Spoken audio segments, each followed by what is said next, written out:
You see a woman walking down a dirt road in the middle of nowhere, and you think you know her story. You think she's lost. You think she's running from something. You're probably right. But you don't know the half of it. Not even close. Her name was Emily Dwart, and the wind in Montana didn't just feel cold, it felt personal. It tore at the sleeves of her city-bought coat like it wanted to peel the foolishness right off her. Dust, fine as powdered bone, swirled up from the cracked road, stinging her cheeks and catching in her throat. She was dragging a wheeled suitcase, the kind you see gliding smoothly through airport terminals. But out here, it was useless. A joke. The little plastic wheel had jammed in a rut for the 10th time. She dropped the handle, gave the wheel a frustrated kick, and let a curse slip through her teeth. This was not the plan. Her blouse, a crisp white thing she'd bought for interviews, was now glued to her back with a film of sweat and pure desperation. Her boots were new, stiff, and already coated in a layer of pale, mocking dust. She had been a certified public accountant, a rising star in a Denver finance firm. She had a corner office, a company card, and a future that looked as straight and predictable as the lines on a spreadsheet. Then the recession hit. The firm downsized. And Emily found herself on the street, one of dozens of brilliant minds suddenly deemed unnecessary. 3 months. 3 months of sending resumes, smiling through soul-crushing interviews, and watching her savings dwindle to almost nothing. No one was hiring. The world she knew had vanished. So she'd bought a one-way bus ticket to a place she'd only ever seen on a map. A place where she thought maybe there was something left. Something real. Ahead of her, on the other side of a rusted barbed wire fence, a man was wrestling a giant roll of that same wire. He was the reason she was here. Her last, desperate hope. He wore a weathered tan hat, pulled low. His flannel sleeves were rolled up, showing forearms thick with muscle, tanned and scarred by a life she couldn't imagine. A pair of pliers hung from a holster on his hip, like a gunslinger's pistol. Every move he made was efficient, powerful. Dig the post hole, stretch the wire taut, hammer the staple. It was a rhythm, the rhythm of a life's hard work. There was nothing about him that screamed approachable. But she'd come hundreds of miles. She couldn't turn back now. She cleared her throat. The sound was swallowed by the wind. "Excuse me," she called out, her voice wobbling. "Sir?" He didn't even flinch, didn't look up. He just kept working. She took a deep breath and tried again, moving closer to the fence line. "I'm sorry to bother you. I'm unemployed. I was wondering if you might have any kind of work around here." This time he stopped. He drove the post hole digger into the hard earth and slowly, deliberately, turned to face her. His gaze wasn't just a look. It was a measurement. It moved over her, from her dust-caked boots to her sweat-stained blouse to her expensive, useless suitcase. He saw it all. The city softness, the desperation, the fact that she was as out of place here as a diamond in a pig trough. "No offense, ma'am," he said, and his voice was low and gravelly, like stones rolling in a dry creek bed. "But you look more ready for a PowerPoint presentation than a cow pen." The words stung, but he wasn't wrong. She took a step closer, trying not to let him see her flinch as the sunlight glinted off the barbs on the wire between them. "I'm a CPA," she said, forcing her voice to be steady. "I worked in finance, accounting. I know how to read books, business books," she clarified quickly. "Is that right?" he asked. The question was flat, empty of curiosity. "I've been out of work for 3 months," she confessed, the words tasting like failure. "My firm downsized. I've applied everywhere. No one's hiring. I thought maybe out here there'd be something different. Something left." He leaned back, finally standing to his full height. He was taller than she'd thought. His jeans were stained with grease and dirt. His leather gloves were cracked and dark with oil. He looked over her shoulder, back down the long, empty road she'd walked. "Name's Caleb Morgan," he said, his jaw tight. "This is Willow Creek Ranch. It's a working cattle operation. Emphasis on working." He started listing things off like he was trying to scare her away. "You ever milk a cow? No. Tag a calf, clean out a barn, fix an irrigation line in a hailstorm, stack 100 bales of hay before the rain comes, mend a fence in a thunderstorm. Her mouth opened, but no words came out. She just shook her head. No, she whispered. But that's what we do here. He cut her off, his tone final. He turned his back on her, ready to get back to his wire. He'd dismissed her, case closed. But just as he did, a heavy-duty truck came rumbling up the dirt road, kicking up a cloud of dust behind it. The logo on the side read Big Sky Dairy Logistics. An older driver with tired eyes and a company cap hopped out holding a clipboard. He gave a weary wave in Caleb's direction. "Afternoon, Caleb," the driver called out. "Got your weekly pickup, and bad news." Caleb stiffened. Every muscle in his back went rigid. "Let me guess. Prices are down again." The driver winced. It was a practiced, apologetic look. "Dropped another 3 cents a gallon. Corporate says it's the market, nothing I can do." Emily watched Caleb's shoulders slump just for a second. It was a tiny movement, almost invisible, but she saw it. She saw the fight drain out of him. "I've been delivering grade A milk on time every time for 3 years. Caleb's voice was a low growl.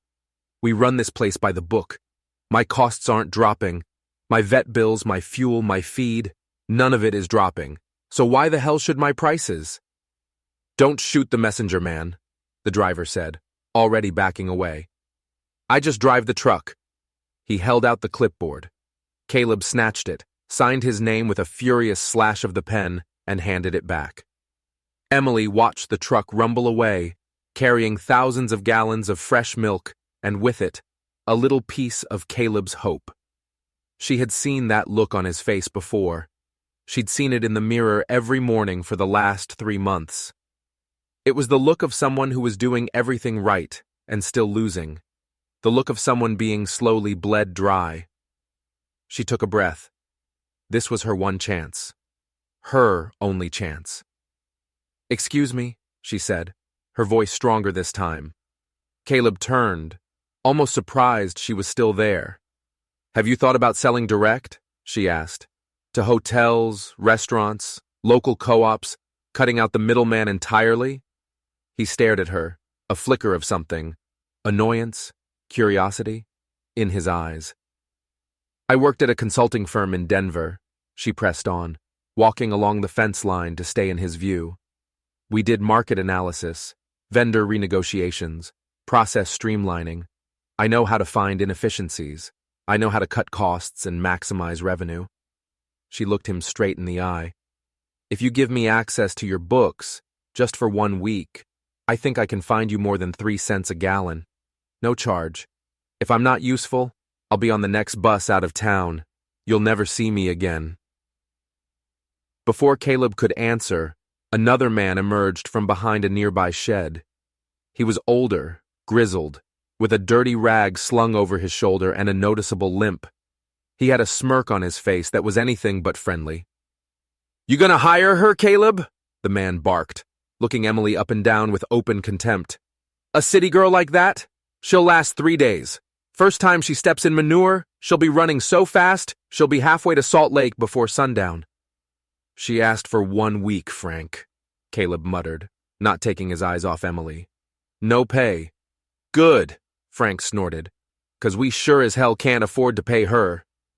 "You're right," Emily said, her voice sharp and clear, turning to face the old foreman. "You can't.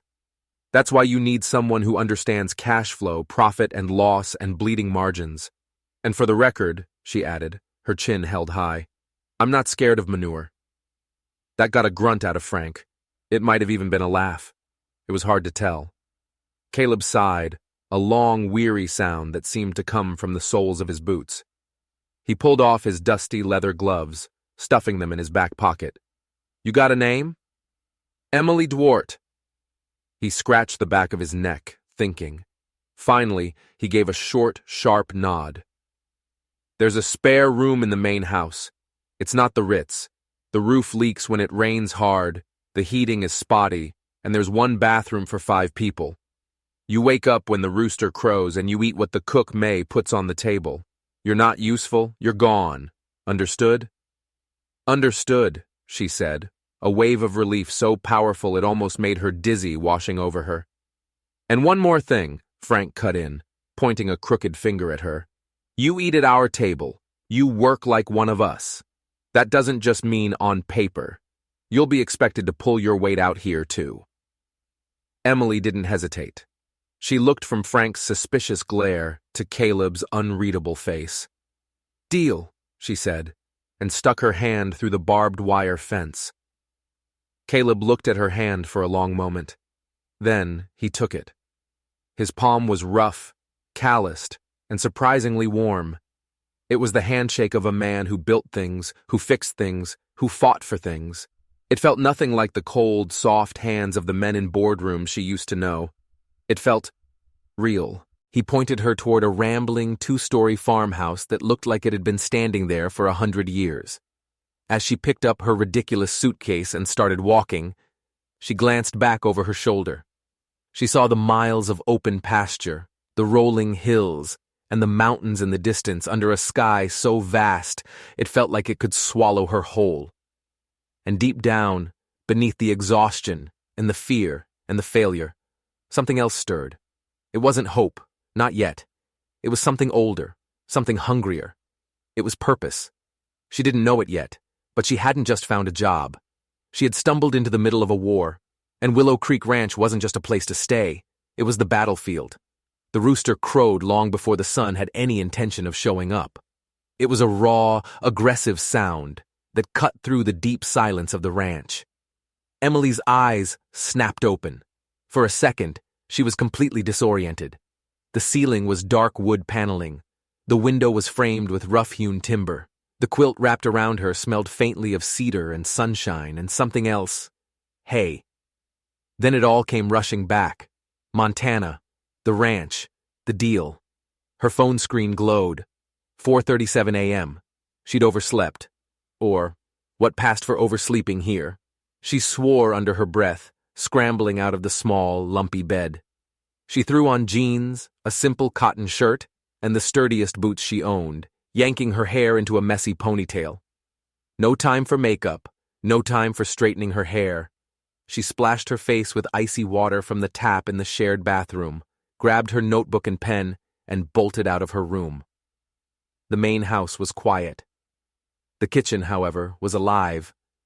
A woman in her 60s, with kind eyes and silver hair pulled back in a bandana, stood at the stove. The air was thick with the smell of coffee, bacon, and something baking. "Good morning, sweetheart," the woman said without turning around. "You must be Emily." "I'm May. I run the kitchen. The boys have been up for an hour, but I figured you might need something to get you started."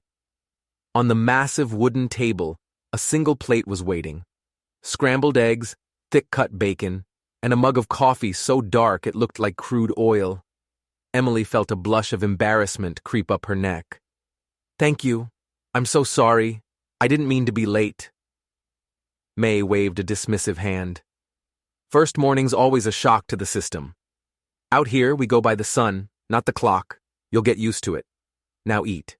You can't solve problems on an empty stomach." Emily sat down, suddenly ravenous.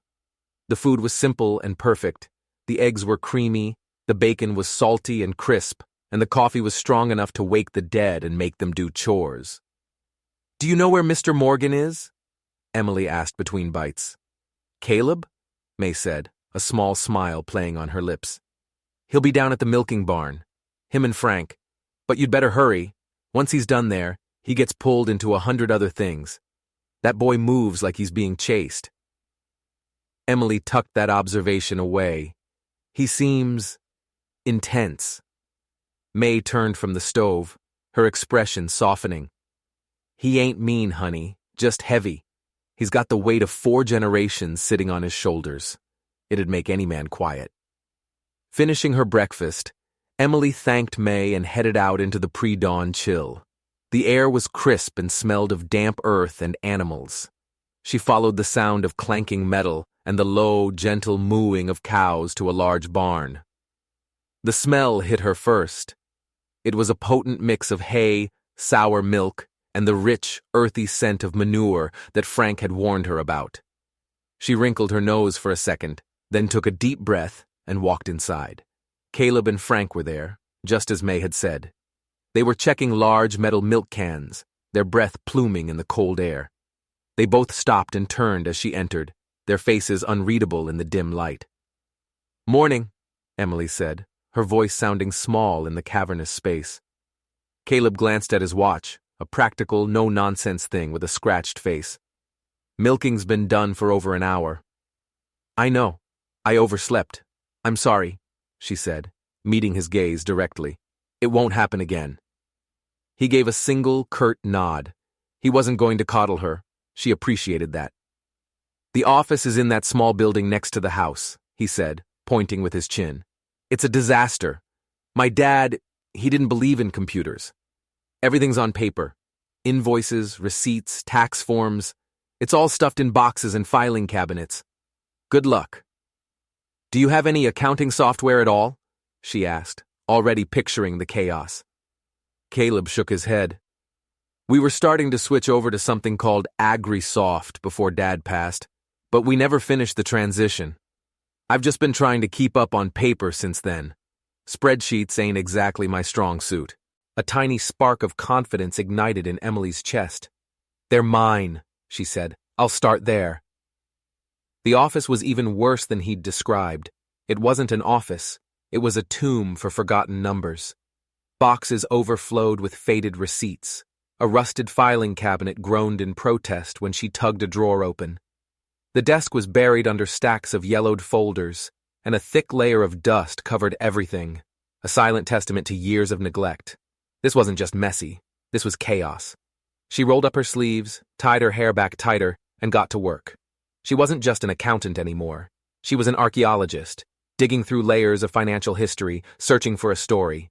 By mid-morning, she had created stacks on the floor: utilities, feed suppliers, fuel, vet bills, payroll, taxes. And the story the papers told was a grim one. It was a slow, painful bleed.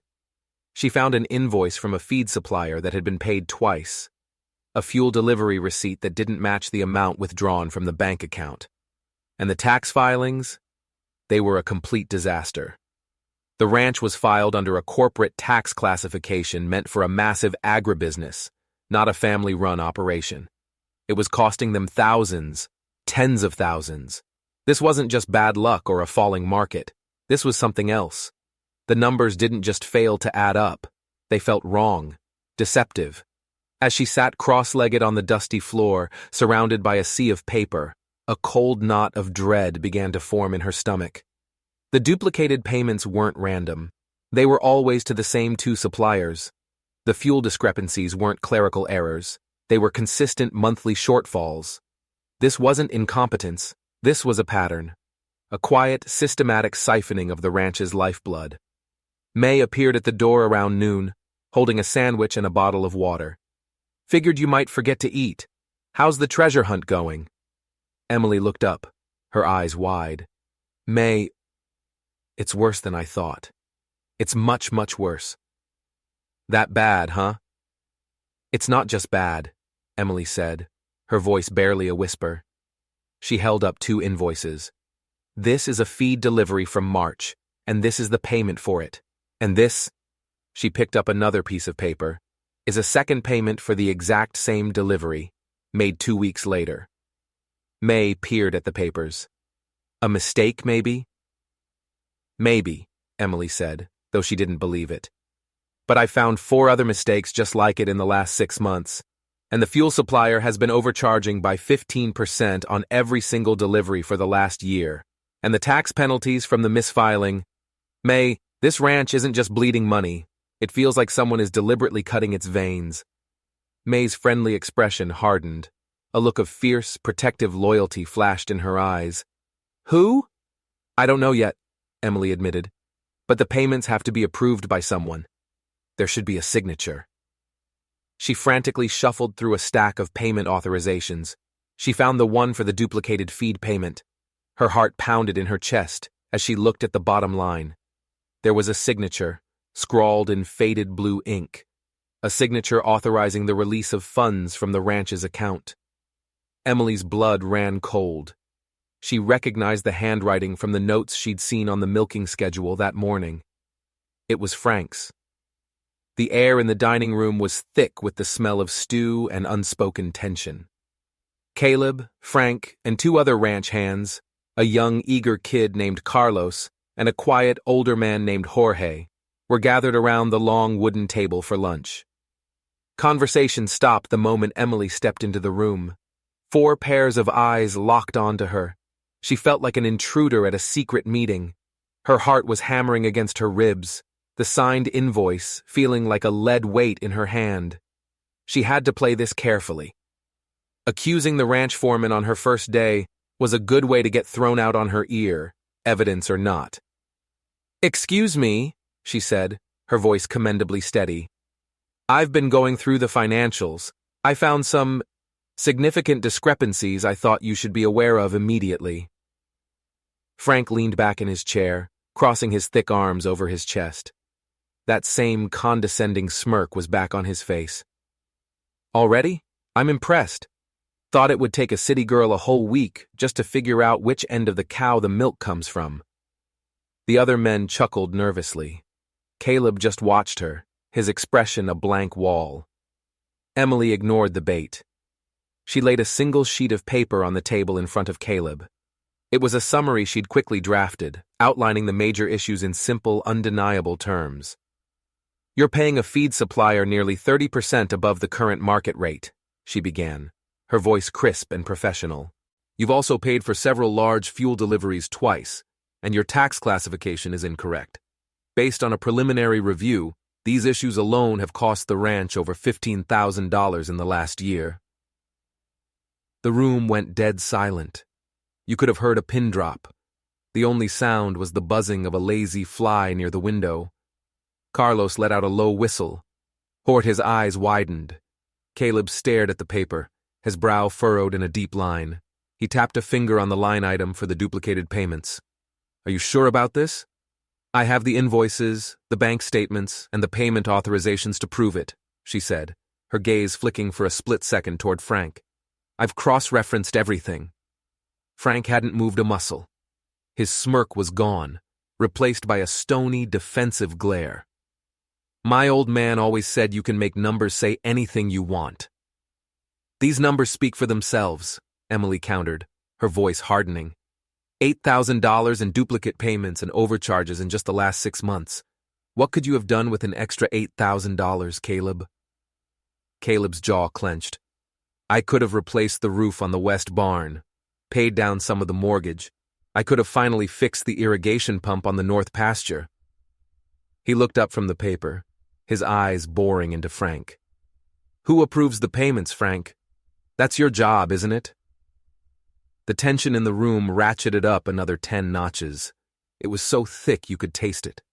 Frank's face flushed a deep, mottled red. "I sign what the suppliers give me. I'm a foreman, not a damn accountant. I make sure the work gets done." "But you signed off on them," Caleb pressed, his voice dangerously quiet. "You signed off on paying the same bill twice." "It's a lot of paperwork." Frank's voice rose, his defensiveness turning to anger. He pushed his chair back and stood up, looming over the table. "Things get missed. It was a mistake." "5 mistakes?" Emily asked quietly. "All to the same 2 suppliers?" Frank's head whipped around, his eyes blazing with fury as he glared at her. "You've been here for 5 minutes. You come waltzing in here with your fancy clothes and your city attitude, pointing fingers. You don't know a damn thing about this place or the people in it." "I know what I see in these numbers," Emily shot back, "and it looks like someone is stealing from this ranch." That was it. The accusation hung in the air, raw and ugly. Frank took a step toward her, his fists clenched at his sides. "Why, you little—" "Frank!" Caleb's voice was like the crack of a whip. "Sit down." Frank froze, his chest heaving. He shot one last venomous look at Emily before turning and storming out of the dining room, slamming the door so hard that a plate rattled on the shelf. The silence he left behind was deafening. Carlos and Jorge were staring down at their plates, looking like they wanted to be anywhere else in the world. Caleb hadn't taken his eyes off the door Frank had disappeared through. His face was a mask of confusion, anger, and something else. Betrayal. Finally, he looked back at Emily. The wall was gone from his eyes. Now she just saw a man who was lost. "Frank's been with this ranch since before I was born," he said, his voice strained. "He worked for my father for 30 years. He taught me how to ride a horse, how to mend a fence. He's like family." "People you trust the most are the ones who can hurt you the worst," Emily said softly. Caleb slowly crumpled the summary sheet in his fist. He looked exhausted, defeated. "What do we do?" "We keep digging," she said, her own resolve hardening. "We find undeniable proof. Every invoice, every signature, every dollar. We build a case so strong that he can't deny it." A new dynamic had just been forged in that room. It was no longer about a one-week trial. They were partners now, bound by a shared, ugly secret. That night, sleep didn't come easily. Every time Emily closed her eyes, she saw the rage on Frank's face. She heard the slam of the door. She lay in the dark, listening to the unfamiliar sounds of the old house creaking and groaning around her. The wind howled outside, a lonely, mournful sound. Suddenly she heard another noise, a floorboard creaking in the hallway. Soft, stealthy footsteps. Her heart leaped into her throat. She sat bolt upright in bed, straining her ears in the darkness. The footsteps paused outside her door. She held her breath, every muscle in her body tensed. Was it Frank? Had he come back to... what? Threaten her? Shut her up? An eternity seemed to pass. Then the footsteps moved on, heading down the stairs and toward the back door. She crept out of bed and peered through the crack in her door. She could just make out a figure moving through the darkened kitchen. It was too dark to see who it was, but they were big, the size of Caleb or Frank. The back door opened and closed with a soft, metallic click. Driven by a surge of adrenaline and a healthy dose of foolishness, Emily slipped on her boots, grabbed a heavy iron fireplace poker she'd noticed by the hearth, and crept down the stairs after them. She slipped out the back door into the biting cold of the night. The moon was hidden behind a thick blanket of clouds, and the only light came from a single dim security lamp on the side of the barn. She saw a figure moving in the shadows near the large fuel tanks at the edge of the property. They were carrying a wrench. Her blood ran cold. The fuel discrepancies, the overcharges. Was he trying to tamper with the tanks, cover his tracks, or worse, sabotage them?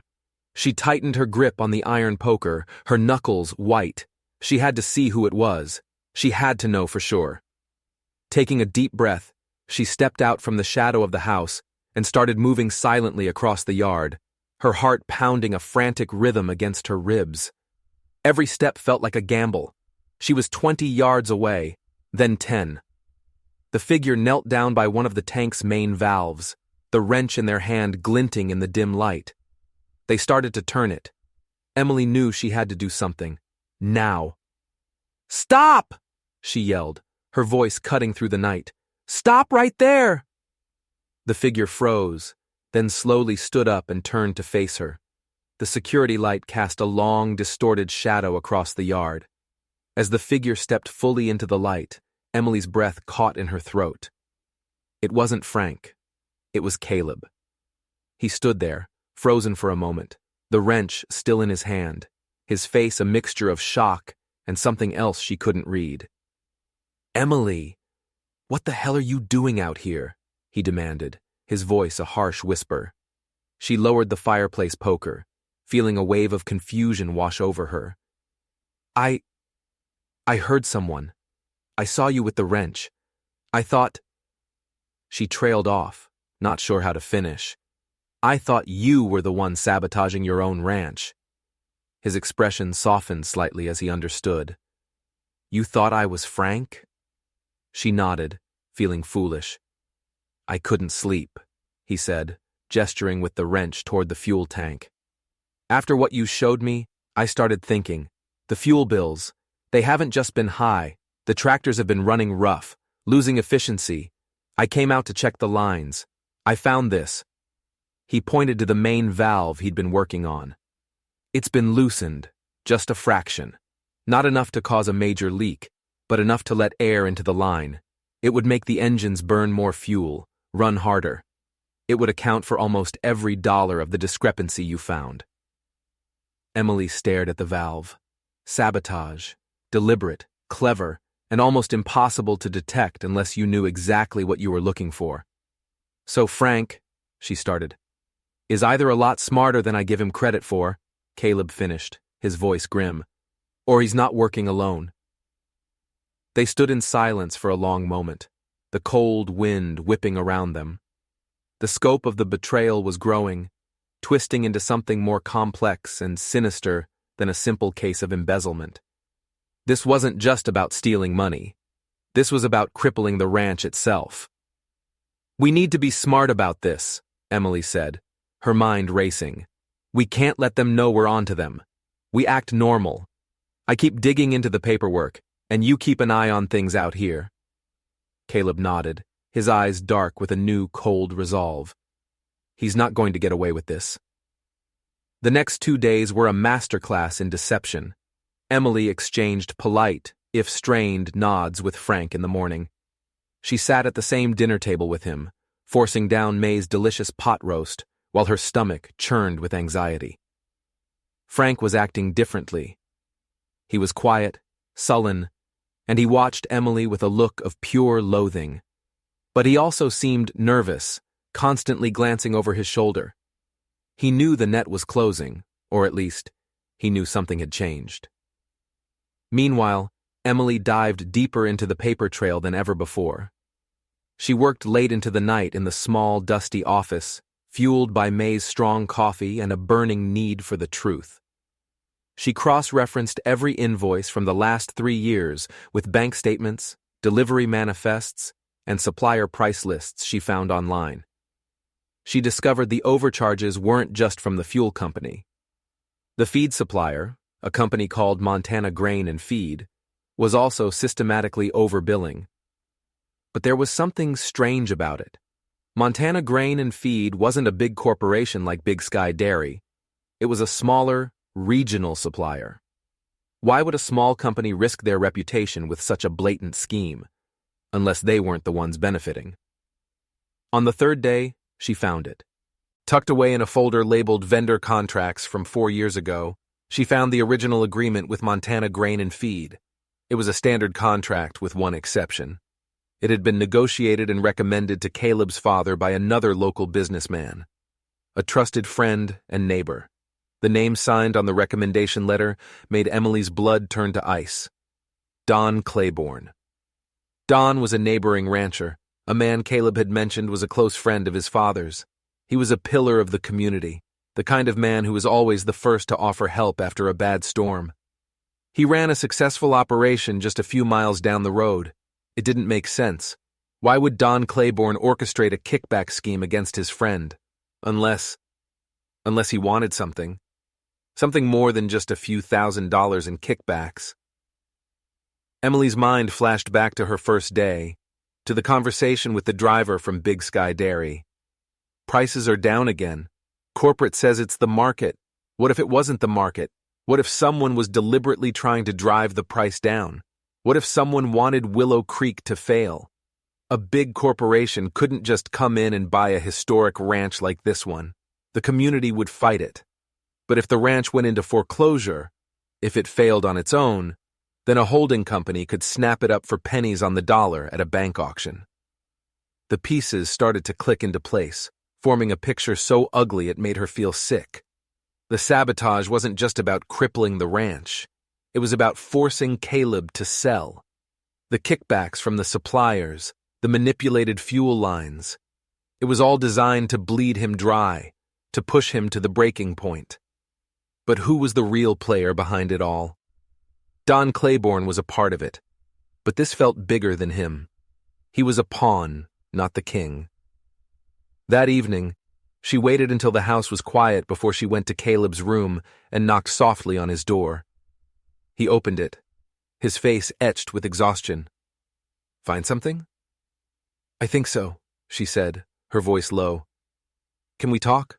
Outside?" They walked out to the porch, the air cold and sharp.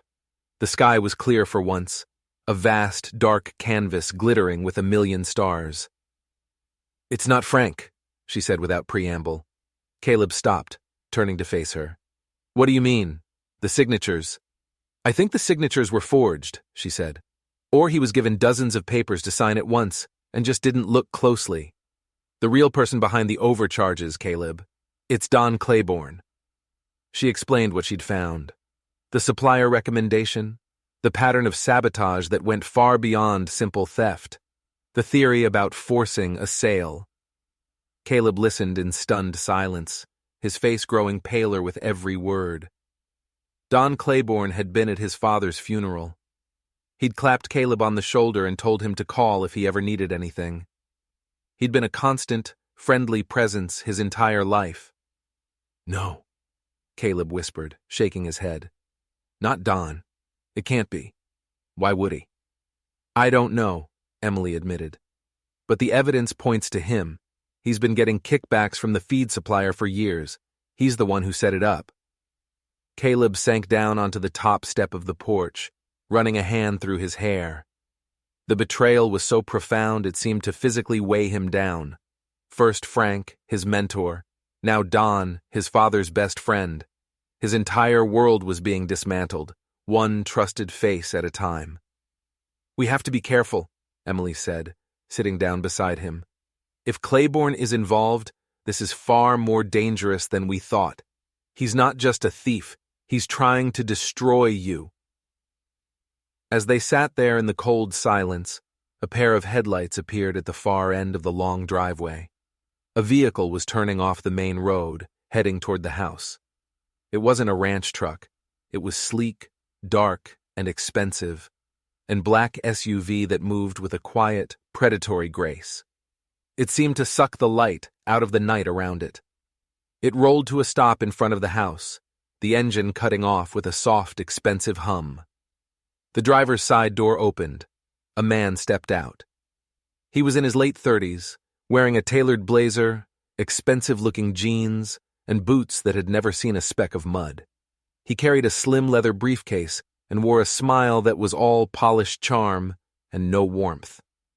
He looked around, taking in the old farmhouse, the barn, the fields beyond. Then his eyes landed on Caleb, sitting on the porch. "Caleb Morgan," the man called out, his voice smooth and confident. He started walking toward them. "It's been a long time." Caleb stood up slowly, his body going rigid. A look of pure shock and disbelief washed over his face. "What are you doing here, Zach?" Caleb's voice was tight, strained. The man, Zach, just smiled. "I came to talk," he said, his gaze flicking to Emily for a brief, dismissive moment before landing back on Caleb. "About the future of this ranch." Emily froze. The name, Zach Morgan. Caleb had never mentioned a brother. And as Emily looked at Zach's slick, corporate smile and his predatory eyes, a terrible, sinking feeling washed over her. This was him. This was the king. Claiborne and the suppliers were just the foot soldiers. This was the man who had been pulling the strings all along. And he had just walked onto their battlefield. The air on the porch crackled. Caleb stood as still as a statue, his face a hard, unreadable mask. Zach Morgan, his half-brother, radiated an unnerving calm, like a shark that knows it owns the water.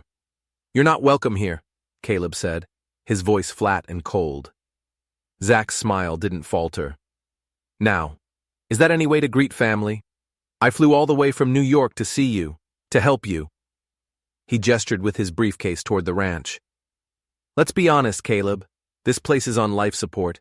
You're one bad month, one sick cow, one broken tractor away from losing everything your father built." Every word was a perfectly aimed dart, designed to hit Caleb where he was most vulnerable. "I know my situation," Caleb bit out. "I don't need you to explain it to me." "Don't you?" Zach took a step closer. "I've seen the books, the real ones, not the mess you've been trying to decipher. I know about the declining milk prices, the rising feed costs, the overdue loan payments." Emily's heart skipped a beat. He's seen the books. How? The only way he could know those details is if he was part of the scheme. He wasn't just guessing. He was gloating. I have a solution, Zach continued, his voice dropping to a confidential, persuasive tone. A lifeline. A company I work with, Landstream Agricultural, is prepared to make you a very generous offer. He opened his briefcase right there on the hood of his fancy SUV. He spread out glossy folders filled with charts, graphs, and projections. It was a corporate attack, disguised as a rescue mission. Landstream will invest, Zach said, tapping a colorful pie chart. They'll bring in state-of-the-art automated milking systems, solar-powered irrigation, herd genetics optimization. We'll modernize this entire operation, handle all the logistics, and get your product into national supermarket chains. You won't be at the mercy of companies like Big Sky Dairy anymore. It sounded incredible. Too incredible. Emily knew there was a catch. There was always a catch. In exchange for what? Caleb asked, his voice laced with suspicion. A controlling interest, Zach said smoothly. Landstream takes 60% of the profits for a period of 10 years. You stay on as the on-site manager. You keep your home. You keep your salary. You keep the legacy of Willow Creek alive. Caleb let out a short, bitter laugh.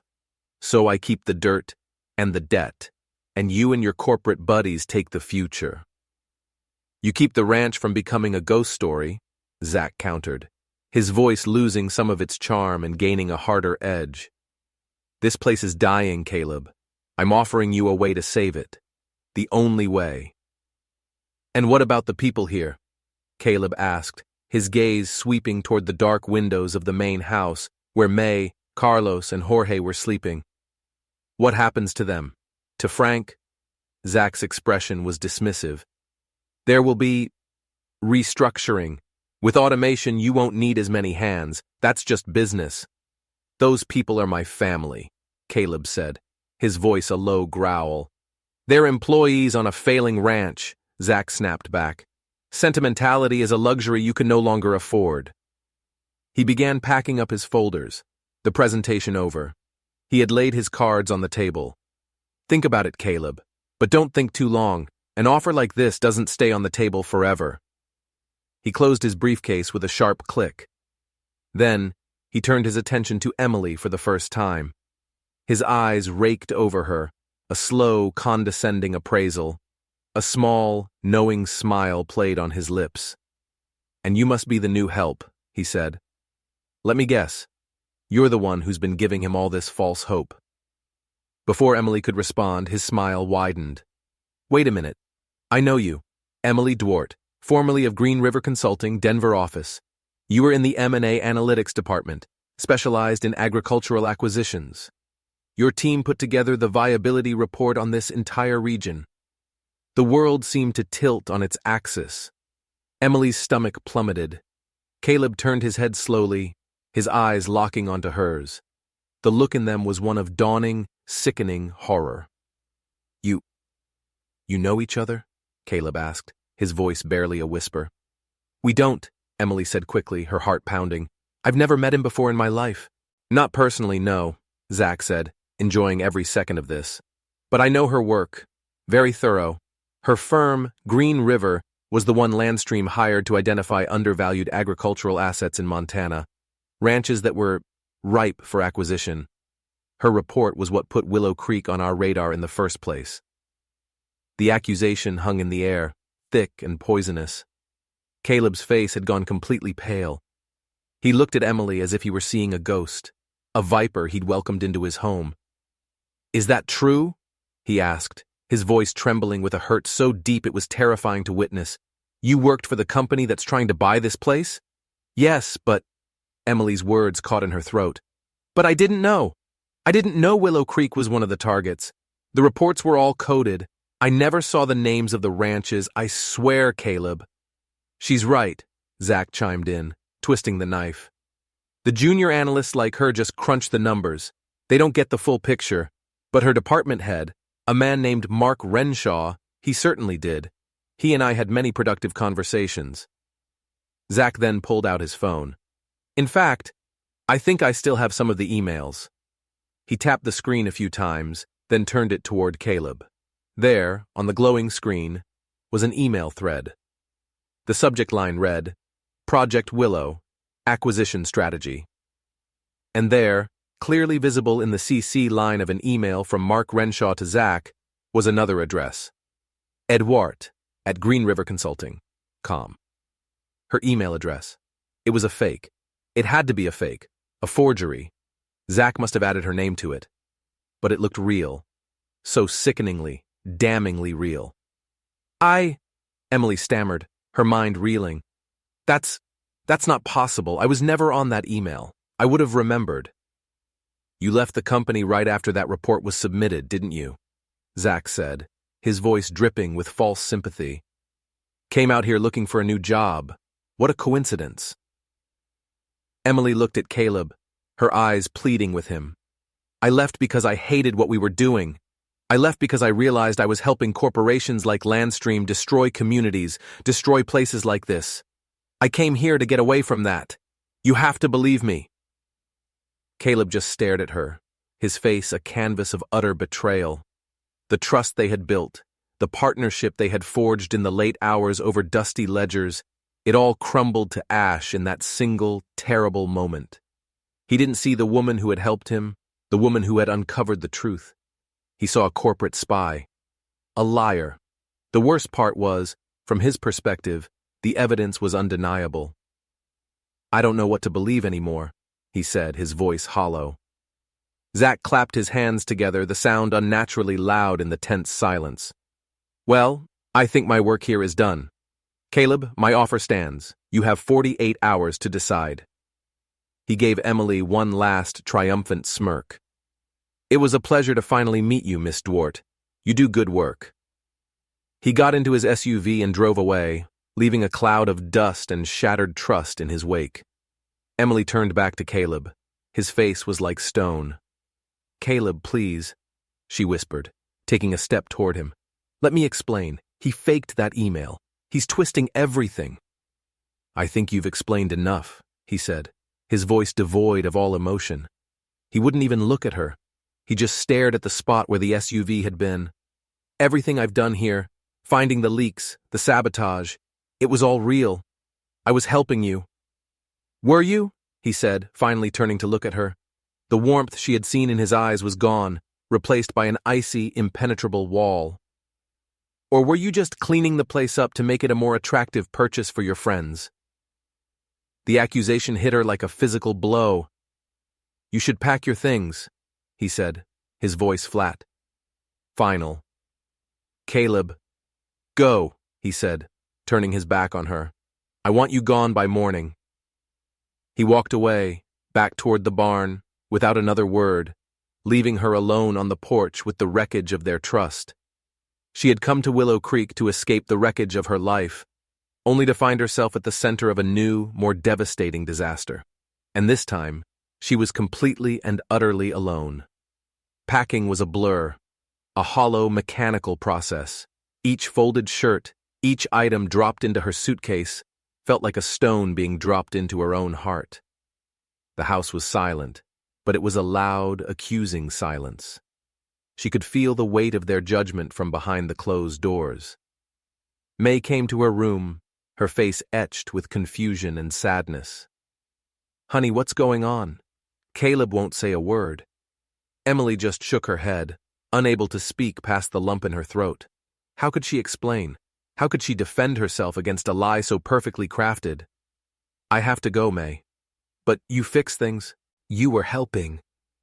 It's complicated, Emily whispered, zipping her suitcase shut. The sound was like a final verdict. She walked through the house like a ghost. Carlos saw her from the kitchen and looked away, his young face clouded with disappointment. Even Frank, who had been her staunchest opponent, just stood in the doorway of the barn as she walked past, his arms folded, his expression unreadable.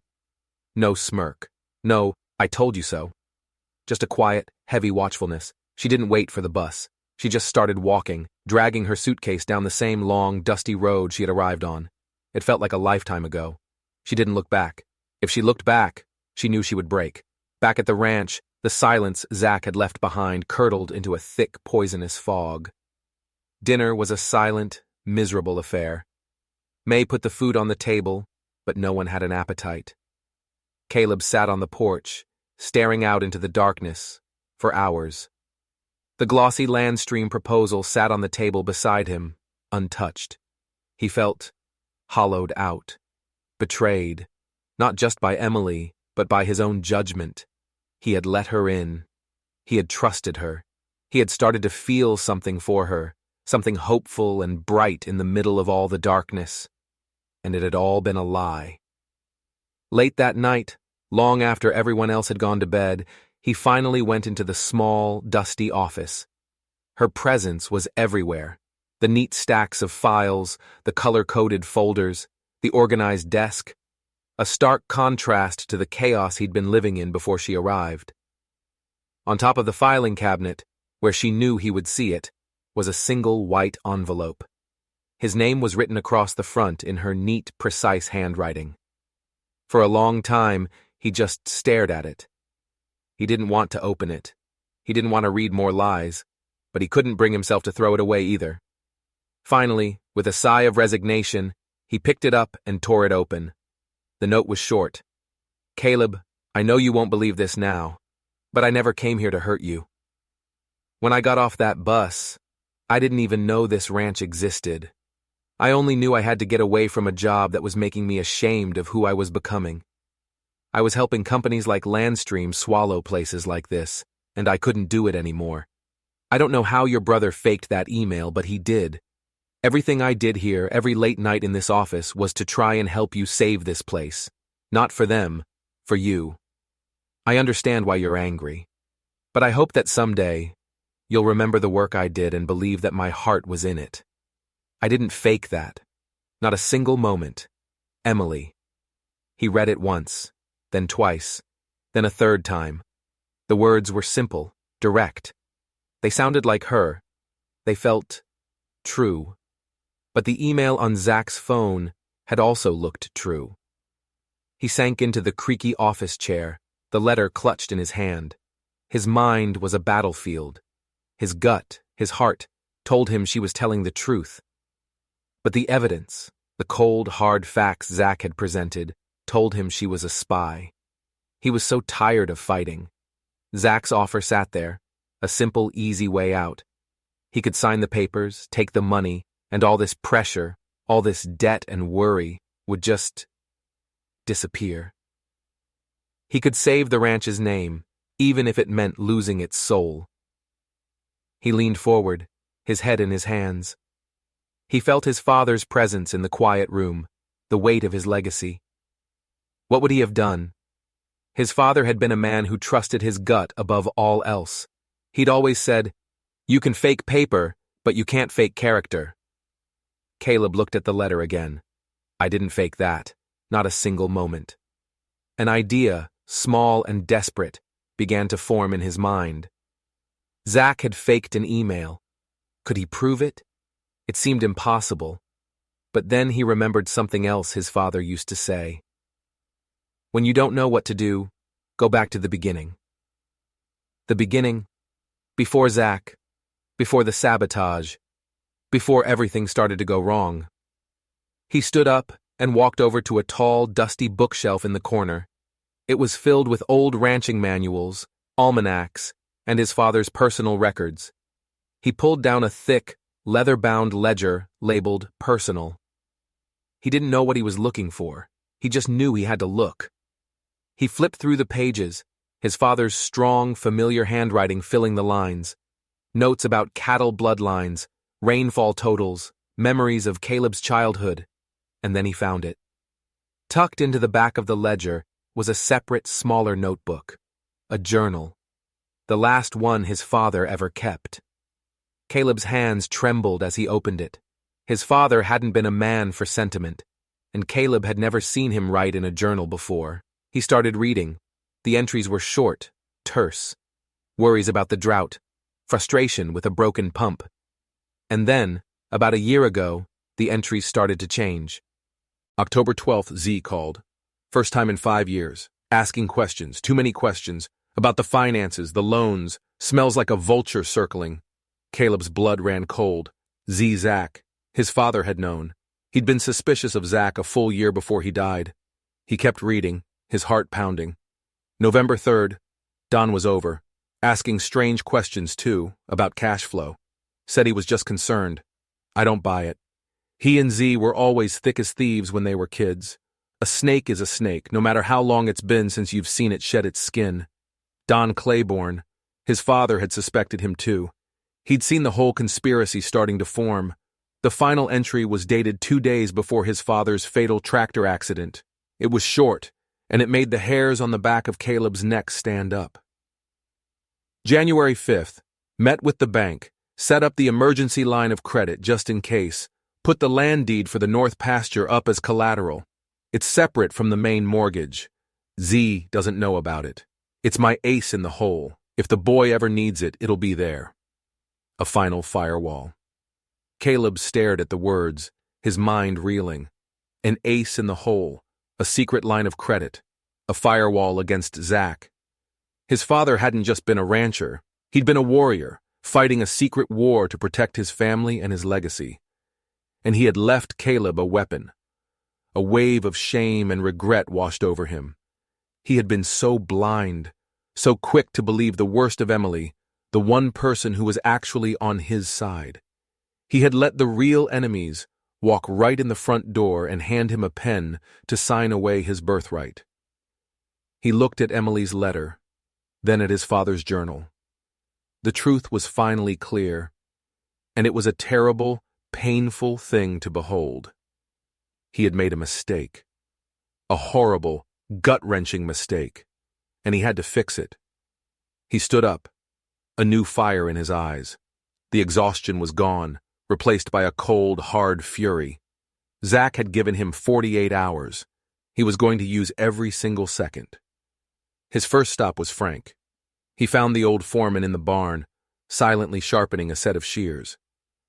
"We need to talk," Caleb said, holding out his father's journal. Frank looked up, his eyes wary. "Ain't got much to say to you." "You're going to want to hear this," Caleb said. He told him everything, about Zach's offer, about Don Claiborne, about his father's suspicions. He showed him the journal entry. As he spoke, Frank's expression slowly changed. The anger and resentment in his eyes melted away, replaced by a dawning understanding, and then a slow burning rage that mirrored Caleb's own.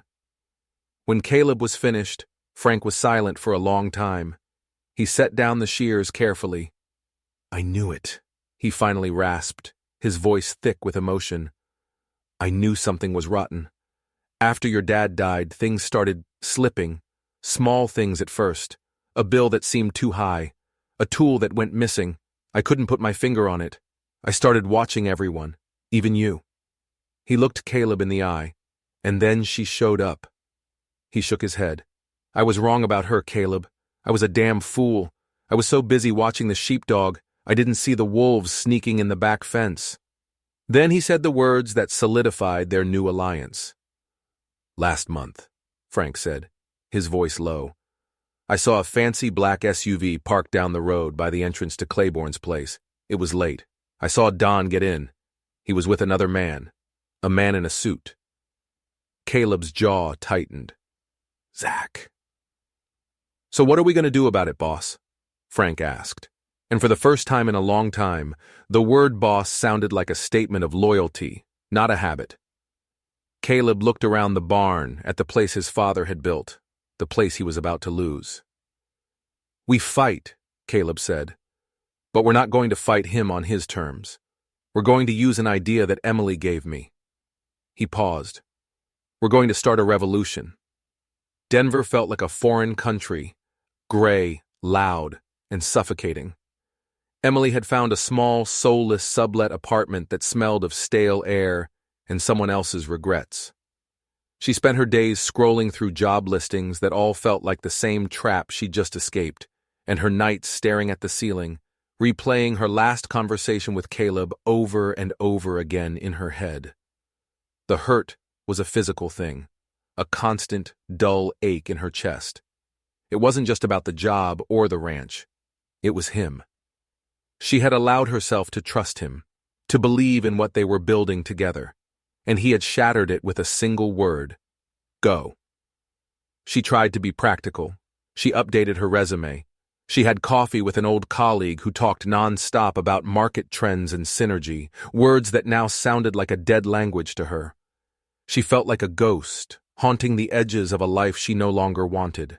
The only time she felt a flicker of her old self was when she was helping people. She set up a budget spreadsheet for her elderly landlady. She showed her neighbor's teenage son how to use Excel for a school project. She even started volunteering at a local farmer's market on weekends, just to be near the smell of fresh soil and the sight of people who worked with their hands. It was a pale imitation of Willow Creek, but it was all she had. Every night she would write letters she never sent. Letters to May, describing the ache of missing her cooking. Letters to Carlos, asking if he'd finally fixed the latch on the chicken coop. And letters to Caleb. Long, rambling letters filled with all the things she should have said, all the proof she couldn't offer. She folded them up and put them in a shoebox under her bed, a tiny, pathetic museum of what might have been. Then, one Tuesday afternoon, her phone rang. The caller ID was an unknown Montana number. Her heart leaped. She answered, her hand trembling. "Hello? It's May." The sound of the older woman's warm, no-nonsense voice was so unexpected, so welcome, that Emily had to sit down on the edge of her bed. May didn't waste time with pleasantries. "He knows," she said simply. "He knows." "What?" Emily whispered. "Everything. About his snake of a brother. About Don Claiborne. His father left a journal. The old man saw the whole thing coming." Emily's mind reeled. A journal. "He's fighting back, honey," May continued, her voice filled with a fierce pride. "He's trying to do that cooperative thing you were talking about, him and Frank. They've been driving all over the county, talking to the other ranchers, showing them how they're all getting fleeced. Some are listening. A few have even signed on." A tiny, fragile seed of hope began to sprout in the barren landscape of Emily's heart. He believed her. He was using her idea. "It's working," May said, "but he's a wreck. He walks around like a thundercloud, barely sleeping, snapping at everyone. He's miserable without you, Emily." There was a pause. "He's too stubborn and proud to ever say it himself, but I'm not. We need you back." The words hung in the air between them. "We need you back." After the call ended, Emily sat in silence for a long time, the echo of May's voice filling the empty apartment. He believed her. He was fighting. They needed her. It wasn't a question of pride anymore. It wasn't about him apologizing or her being vindicated. It was about the ranch. It was about the community. It was about finishing what they had started. That night, she didn't write a letter. She packed a bag. Just one this time. She booked a flight for the next morning, a window seat. As the plane lifted off, leaving the sprawling gray grid of Denver behind, she watched the mountains rise up to meet her. The Rockies, the same range that cradled Willow Creek. She was no longer running from something. She was flying toward it. This time, she whispered to the endless blue sky, she was coming home. The bus hissed to a stop at the familiar turnoff, the Willow Creek Ranch's sign looking faded and weary, but still standing. Emily stepped off, her boots hitting the gravel. This time, there was no hesitation, no desperation, just a quiet, unshakable resolve. She slung her duffel bag over her shoulder and started the long walk up the driveway. The sun was setting, painting the sky in fiery strokes of orange and purple. It was the same time of day she had first arrived, but everything was different. She was different. As she got closer, she could see activity near the barn. A group of men were gathered, talking. She recognized Frank and Carlos. But there were others, too. Ranchers from neighboring properties, their trucks parked in a line. They weren't just visiting, they were meeting, planning. Carlos was the first one to spot her. He froze, a bale of hay held halfway to a truck bed. His jaw dropped. "Emily!" he yelled, disbelief in his voice. He dropped the hay and started running toward her, a huge, ecstatic grin spreading across his face. You're back. Looks like it, she said, laughing as he skidded to a stop in front of her. The other men had all turned to stare. Frank's weathered face broke into a rare, wide smile. He just nodded at her, a gesture of profound respect and welcome. May came bustling out of the house, wiping her hands on her apron. Well, I'll be, she said, her eyes shining. Knew you had more sense than to stay away too long. You hungry? Emily just laughed and let May pull her into a tight, warm hug that smelled like yeast and cinnamon. He's out by the west fence, May whispered in her ear, checking the herd before dark. He doesn't know you're here. I figured, Emily said, pulling back. Go on then, May urged, nudging her forward. Put that boy out of his misery. Emily's heart started to pound as she walked the familiar path past the barn and up the rise toward the west pasture. The land rolled out before her, green and gold in the dying light. The cattle grazed peacefully. And there he was. He was standing by the fence line, one hand resting on the top rail, staring out at the mountains. He looked thinner, wearier, but he also stood taller, if that was possible. There was a new strength in his posture. She stopped a few yards behind him, the moment stretching out, thick with unspoken words. He must have sensed her presence. He turned slowly. When he saw her, he went utterly still. The world seemed to hold its breath. All the sounds of the ranch, the lowing of cattle, the wind in the grass, faded away. His face was a storm of emotions, shock, relief, regret, hope. You're here, he finally said, his voice rough. May called, she said simply. She said you were starting a revolution. A ghost of a smile touched his lips. Your revolution. I just lit the match. It's working? We've got 6 other ranches signed on. We're pooling our resources, creating a new co-op. We're going to cut out Big Sky and Landstream entirely and sell direct to a grocery chain in Billings. They're interested. He took a step closer. But it's missing something. She met his gaze, her own heart aching with everything they had been through. What's that? You, he said, his voice cracking on the single word. It's missing you.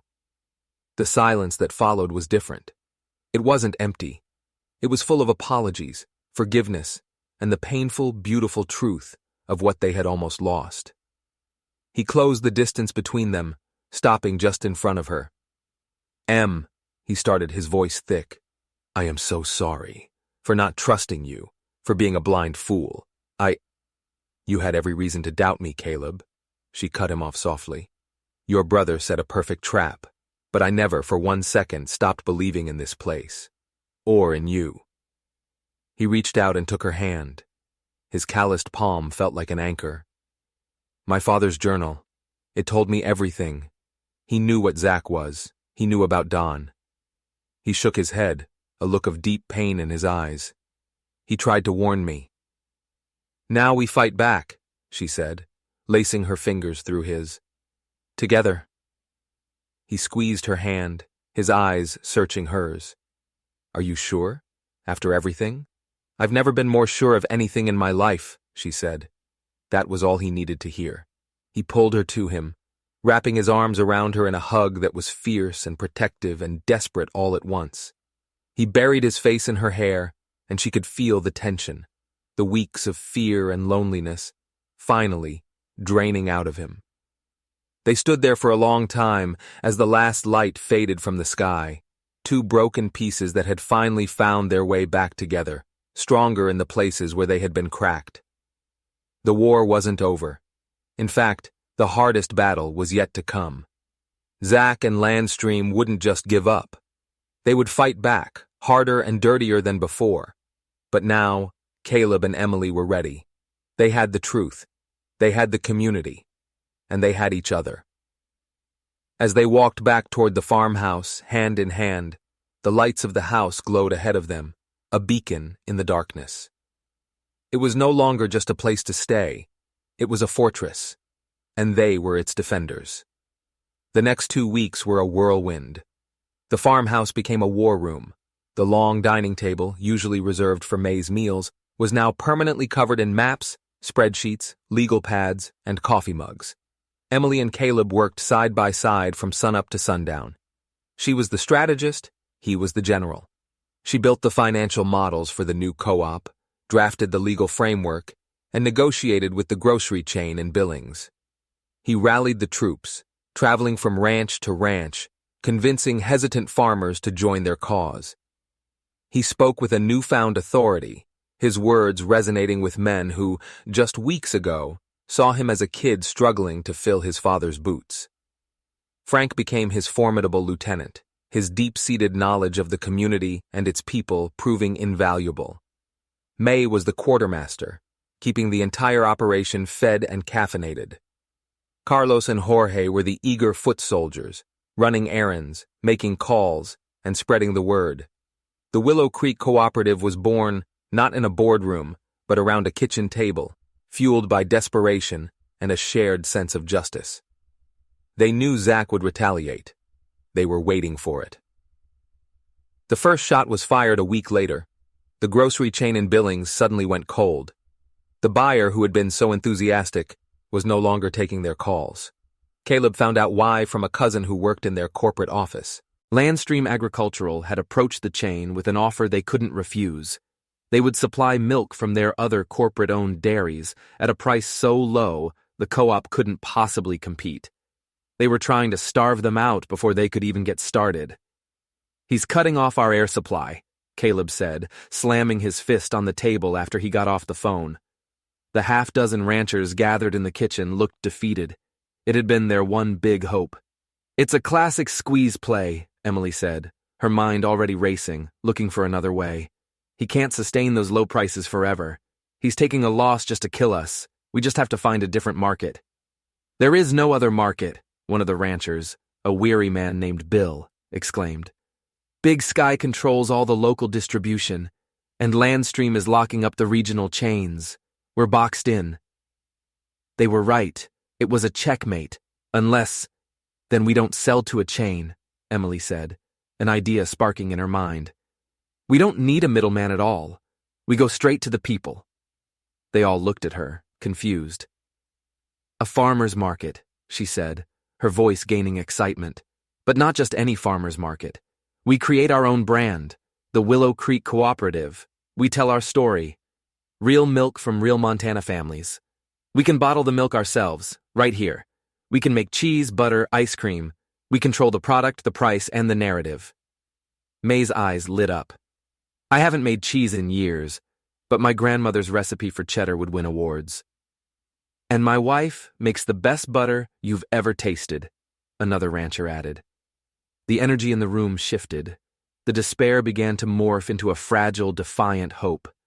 It was a monumental task. They needed bottling equipment, pasteurizers, licenses, health department approvals. It would take money they didn't have. That's when Caleb played his father's ace in the hole.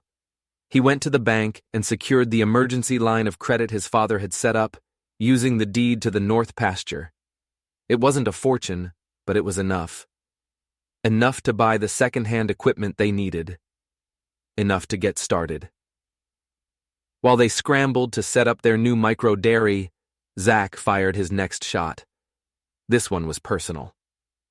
Legal notices arrived for Caleb and the other co-op members. Landstream was suing them for breach of contract, citing old, obscure clauses in their Big Sky dairy agreements that they had technically violated by attempting to sell elsewhere. The lawsuit was frivolous, designed to bleed them dry with legal fees they couldn't afford. Worse, foreclosure notices started appearing on their fences. Don Claiborne, it turned out, held the second mortgage on several of the neighboring ranches, loans he had given out years ago under the guise of friendship. Now, he was calling them all in at once. The community was on the verge of panic. Zach wasn't just trying to beat them, he was trying to annihilate them. The final blow came during a town hall meeting. Zach had called the meeting himself, ostensibly to discuss the future of agriculture in the region. The high school auditorium was packed. Zach, looking polished and reasonable, stood at the podium and delivered a masterclass in corporate propaganda. He spoke of progress, efficiency, and economic stability. He painted the co-op not as a grassroots movement, but as a reckless, illegal scheme led by a desperate rancher and a disgraced corporate analyst from the city. Then, he went for the kill. "I know you're all scared," he said, his voice dripping with false concern. "And you have every right to be. But Landstream is not the enemy. We are here to help, which is why I am authorized to make this final, one-time offer. We will buy out every ranch in this valley. We will forgive your debts. We will pay 20% above market value for your land. You can walk away, cash in hand, and start over somewhere new, free from this burden." He was offering them an escape, a clean, easy way out of the hell he had created for them. The room was silent. People looked at each other, their faces a mixture of fear and temptation. He was offering them a golden parachute while their plane was in a nosedive. Emily, sitting in the audience next to Caleb, felt her heart sink. She could see it in their eyes. They were going to take the deal. They had lost. But before anyone could speak, a figure stood up in the back of the auditorium. It was Frank. He wasn't wearing his usual dusty work clothes. He was in a clean, pressed shirt. He held his worn hat in his hands. He looked nervous, but his voice when he spoke was clear and strong, and it echoed through the silent room. "My name is Frank Gable," he said. "I've been the foreman at Willow Creek for 35 years. I knew Caleb's father, and I know Caleb, and I know a liar when I see one." He turned his hard, steady gaze on Zach, who was still standing at the podium, a flicker of annoyance crossing his perfect face. "You talk about burdens," Frank said, his voice rising with passion. "This land ain't a burden. It's a gift. It's a legacy. It's something you work and you bleed and you fight for. It's something your father passes to you, and you pray to God you're strong enough to pass it to your kids. It's not something you sell to a man in a suit who thinks our lives are just numbers on a spreadsheet."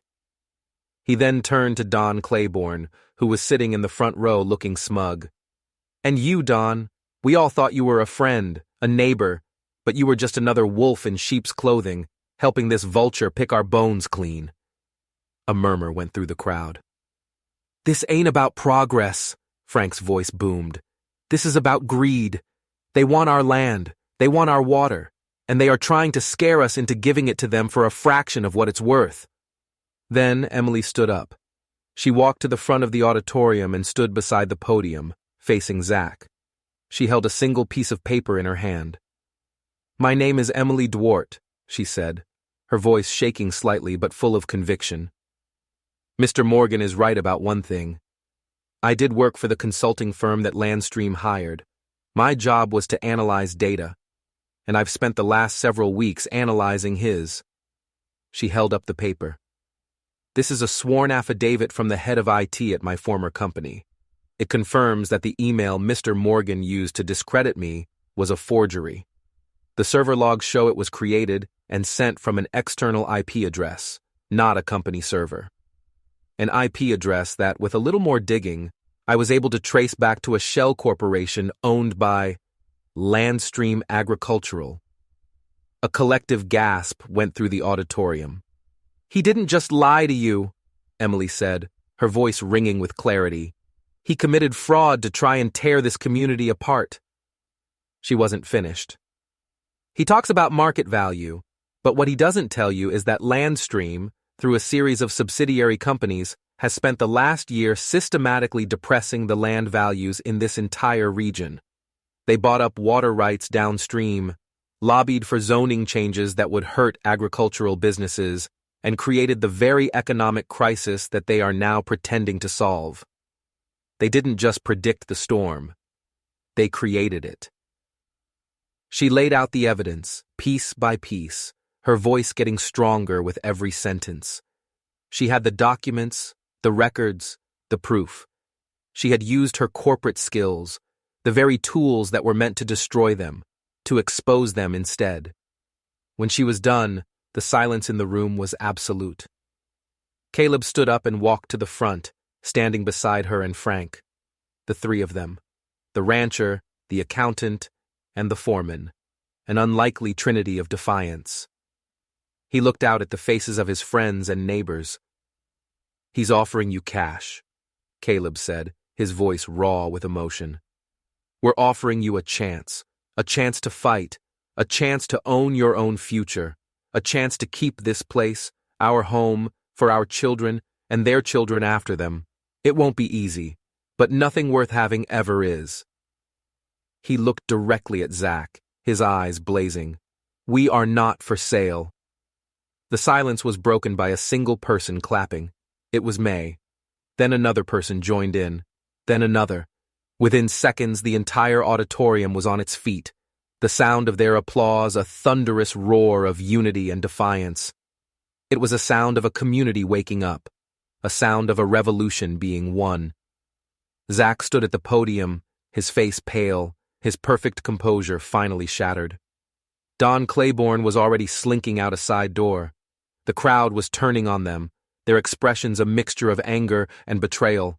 The battle was over. And against all odds, the little ranch that could had won. A year later, the sun rose over a different Willow Creek. The old faded sign had been replaced by a new one, beautifully carved from dark wood. Willow Creek Cooperative, owned by the families who farm it.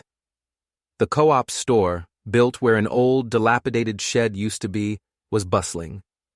People from all over the county came for the fresh milk in glass bottles, for May's award-winning cheddar, and for the simple, powerful idea of supporting their neighbors. The ranches were thriving. With their debts restructured and their profits their own, they were investing back into their land. New fences stood taut and strong. Barns had fresh coats of paint. The quiet hum of prosperity had replaced the oppressive silence of fear. Zach and Landstream were gone, buried under an avalanche of lawsuits and a federal investigation sparked by Emily's evidence. Don Claiborne had sold his ranch and left the state in disgrace. On the porch of the main house, Emily sat beside Caleb, watching the morning unfold. Her laptop was open, but she wasn't working. She was just soaking it all in. His arm was wrapped around her shoulders, a comfortable, familiar weight. They didn't need to talk much anymore. They had found a quiet rhythm that was more profound than words. Frank ambled up the steps, holding 2 steaming mugs of coffee. He handed one to each of them. The gruff, suspicious foreman was gone, replaced by a man who seemed years younger, his eyes full of a gruff affection he no longer tried to hide. "Morning, bosses," he said with a small grin. "Morning, Frank," they said in unison. He looked out at the bustling co-op. "Never thought I'd see the day." "We did it, Frank," Caleb said. Frank nodded. "She did," he said, tipping his head toward Emily. Then he turned and limped back toward the barn, his work for the day already calling him. Caleb turned to Emily, his expression soft. "He's right, you know. None of this would have happened without you." "I just showed you what was already there," she said, leaning her head on his shoulder. "A bunch of stubborn, hard-working people who just needed to remember how to fight together." He kissed the top of her head. "You ever miss the city?" She thought for a moment. The noise, the concrete, the feeling of being a small, anonymous cog in a giant machine. "No," she said, a slow, genuine smile spreading across her face.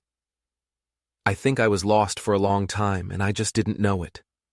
I had to come all the way to the middle of nowhere to finally find my way home." She had come to Montana with nothing but a broken suitcase and a shattered future. She had found a purpose, a family, and a love as real and enduring as the mountains that stood guard over the valley. It wasn't the life she had planned. It was so much better. The story of Willow Creek became a legend in that part of the country. A story about how a handful of ordinary people, armed with the truth and a whole lot of courage, stood up to a giant and won. It's a reminder that even when things seem hopeless, even when you're down to your last dollar and your last prayer, there is always hope. You just have to be willing to fight for it. If you enjoyed this story and believe in the power of community and fighting for what's right, don't forget to hit that subscribe button. You never know what other hidden stories are waiting to be told.